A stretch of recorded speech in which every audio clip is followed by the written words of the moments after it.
সরকারি চাকরি করে, অফিসার কয় দাড়ি রাখা যাবে না।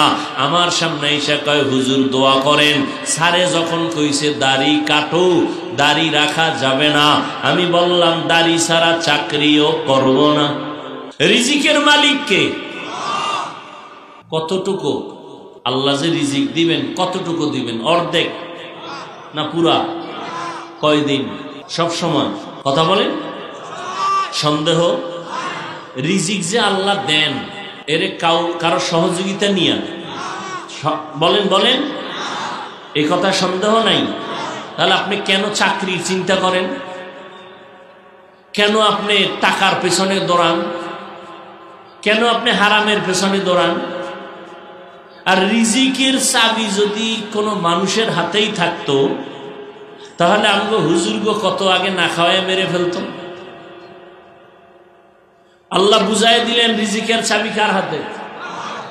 ওয়াতারযুকু মান তাশাউ বিগাইরি হিসাব।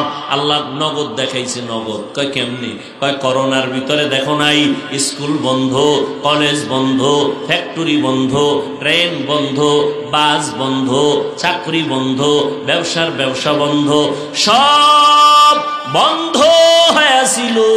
আল্লাহর কোরআনের মাদ্রাসা একটাও বন্ধ হয় নাই। কোন হুজুরেরা ভিক্ষা করছে? আল্লাহ নগদ দেখাইছে যে আমি আল্লাহ রিজিক কেমনে দেই। কোন হুজুর ভিক্ষাও করে নাই। করোনা আইছে, তুমি মাস্কের উপরে ট্রিপল মাস্ক লাগাইছো। দুইটা শিক্ষিত সন্তান কুলাঙ্গার, ও বাবায় মারা গেল করোনায়, লোকের টাকা দিয়ে কয় লাশটা বাইরে ফালায় দিয়ে আসো। দরওয়াজা জানালা লক করে দিল, লাশটা বেহের বাইরে ফেলে দিল। এই কুলাঙ্গার সন্তানগুলো একবারও নজর করে দেখলো না বাবার লাশটা কুকুরে খাইলো নাকি জানাজা হইল। ও জাতি ইতিহাস ভুলিও না, এই করোনার শত শত লাশ আমার দেশের কিছু প্রশাসনের বাহিনী, পুলিশ ভাইরা আর আমার দেশের টুপিওয়ালা আলেমরা এই করোনার লাশগুলো কাঁধে নিলেন, গোসল করাইলেন, কাফন পরাইলেন, জানাজা পরাইয়া কবরে রাখলেন। একজন হুজুরেও করোনায় মরে না। হায়াতের মালিক আওয়ামী বিএমপি, মানে আওয়ামী লীগ আইলে মরছি, বিএমপি আইলে বাইসে গেছি। তাহলে আওয়ামী লীগ মরণের মালিক, বিএমপি হায়াতের মালিক। বাজে কথাগুলো কেন?